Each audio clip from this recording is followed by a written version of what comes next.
One, two, three, four, yo, ada yang baru lagi nih, ya kan? Oke, di awal scene kali ini kita diperlihatkan kelanjutan yang menarik dari chapter kemarin, di mana kemarahan Robumi makin menjadi-jadi. Sosok yang satu ini benar-benar mengerikan. Sebuah black hole pun keluar dari kedua tangannya. Bulan dan matahari pun tergeser olehnya. Bahkan, ya kan, yang makin stresnya lagi, dan di luar nalar para dewa, Robumi ini mampu membuat matahari di belakang punggungnya itu.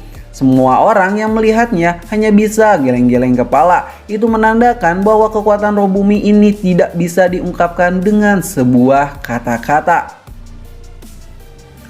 Robumi yang mulai murka langsung memperlihatkan jati dirinya yang sangat mengerikan. Api yang di belakangnya kini menyelimuti tubuh Robumi yang benar-benar menyatu. Senyuman Robumi pun diiringi dengan sebuah kata-kata. Kalian para dewa jelas bukanlah tandinganku dan tak mungkin bisa mengalahkanku, sambil meningkatkan kekuatan dahsyat yang menggebu-gebu itu.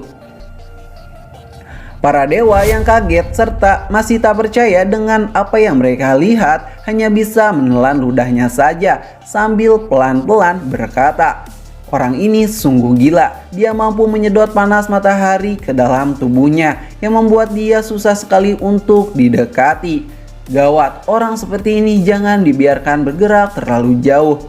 Jika sampai dia bergerak terlalu jauh, itu akan membahayakan dunia ini. Kekuatan orang ini sungguh sangat mengerikan," ucap para dewa yang melihat itu semua.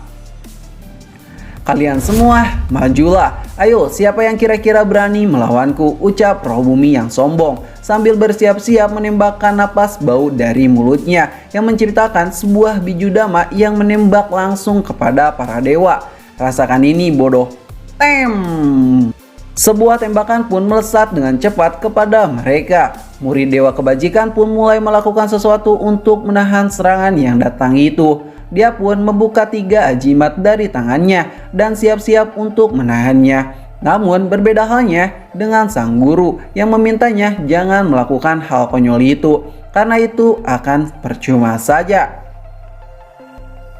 Dan shoot, tembakan api itu pun langsung mengenai tubuh murid dari dewa kebajikan, yang membuat tangan murid dari dewa kebajikan putus hanya dalam sekejap mata serta terbakar di sana.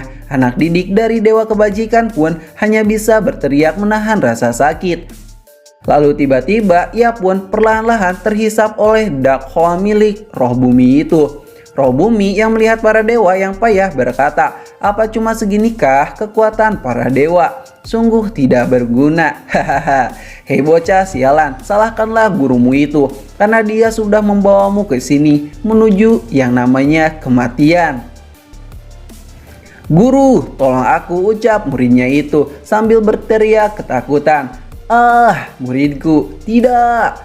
Bodoh sekali percaya kepada seorang guru katak. Dia ini tak pantas menjadi seorang guru karena dia tak bisa dan tak becus untuk menolong muridnya itu." Para dewa yang melihat kejadian itu pun mulai memikirkan sesuatu guna untuk menghentikan kekuatan roh bumi yang di luar batas nalar. Dewa Guan Yin yang melihat situasi makin tegang dan makin membagongkan berkata, "Jika mereka terus seperti ini, maka perlahan-lahan mereka akan terhisap ke lubang hitam di sana." Dewa kebajikan yang merasakan bahwa dirinya adalah yang paling bertanggung jawab akan hal ini langsung menggunakan jurus segel terlarangnya kembali. Ajimat-ajimat itu pun dilemparkan di sana. Dewa Rulai dan Dewa Guan Yin yang mengerti langsung membuat pergerakan. Lalu sebuah dinding-dinding batu itu pun muncul dari tanah yang secara mengejutkan dinding-dinding itu mampu berdiri kokoh di depan roh bumi. Roh bumi yang melihat itu terdiam kebingungan apa yang sebenarnya Dewa Katak ini rencanakan. Rasakan ini, Doton Baika no Jutsu, jurus segel tanah suci yang tiba-tiba berhasil mengurung roh bumi dalam segel itu. Dewa Rulai dan Dewa Guan Yin meloncat guna untuk menahan dari pergerakan segel itu. Segel itu pun menyala-nyala dan akan segera disegel oleh Dewa Kebajikan. "Wahai segel suci, terkuncilah." Dan ceng, segel suci itu pun menyala-nyala sangatlah terang sekali. Rasakan itu roh bumi. Namun tiba-tiba Bam! Sebuah perlawanan dari roh bumi pun menggetarkan ketiga dewa dan mengagetkan mereka semua, yang dimana mereka masih tak percaya. Roh bumi yang murka mulai menaikkan kekuatan gilanya guna untuk membakar semua segel itu dan terlepas begitu saja. Kalian para dewa, lihatlah, akan kumusnahkan kalian semua, sambil berteriak menahan segel itu. Dewa kebajikan yang mendengarkan hal itu berkata, kau ini terlalu percaya diri. Apakah kau yakin kau bisa keluar dengan seenak jidat di sana, ha? Sungguh sangat mengecewakan. Lihat saja, akan kubalas kau, kata sialan. Kau itu sangat keras kepala dan terlalu percaya diri. Ingat, kami bertiga tidak akan menyerah dan melepaskanmu begitu saja. Aura membakar pun terus menggebu-gebu sampai keluar dinding segel itu. Akan kupastikan, jika aku sudah keluar, maka aku akan membakar kalian hidup-hidup, ucap roh bumi yang kesal kepada mereka. Ahai, ternyata meski kau itu mempunyai kekuatan yang mengerikan, namun otakmu itu tak semengerikan kekuatanmu, ya. Apa kau bilang? Ya, aku menyerangmu di siang hari karena ada alasannya loh. Aku yakin kau akan berpikir jika aku akan menyerangmu pada saat titik lemahmu itu, kan?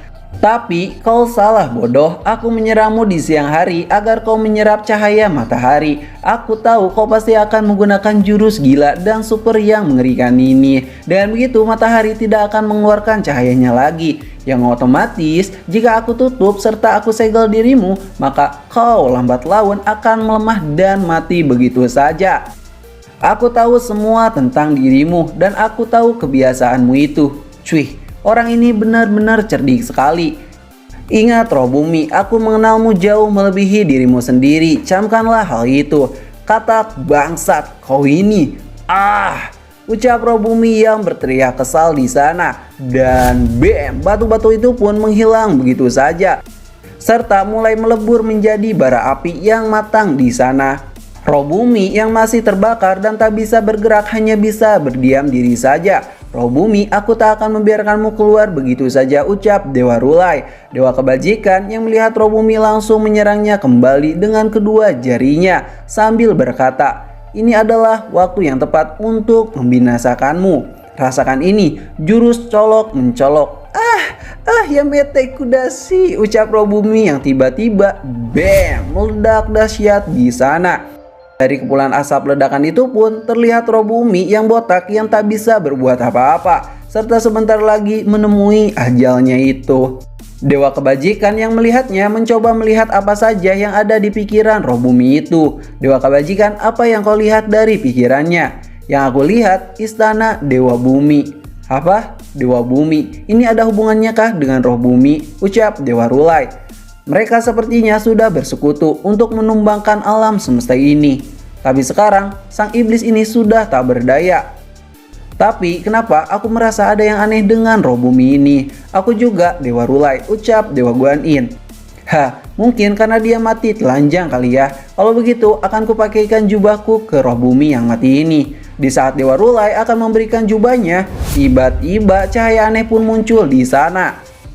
Dewa kebajikan yang tahu akan hal itu langsung berkata, awas Dewa Rulai, itu adalah benih-benih iblis. Jangan sampai terkena benda itu. Benih iblis pun meloncat ke depan Dewa Rulai. Akan tetapi Dewa Guan Yin menahannya itu dengan tangannya, yang membuat tangan Dewa Guan Yin termasuki oleh benih iblis. Hei Dewa Guan Yin, berhati-hatilah dengan parasit itu, ucap Dewa kebajikan yang memukul punggung Dewa Guan Yin di sana. Sementara itu, Shin pun berpindah ke alam baka, di mana Sun Wukong versus Dewa Bumi masih saja berlanjut dan sedang baku hantam melawan roh peti mati di sana.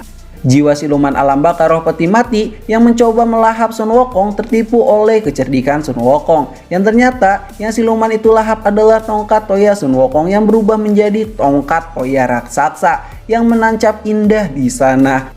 Wukong yang mencoba menyelamatkan dewa reinkarnasi mencoba membawanya keluar bersama adiknya Xian, kera batu dan sang Wujing. Kera brengsek, beraninya kau membuat keributan di tempatku, ucap Dewa Bumi.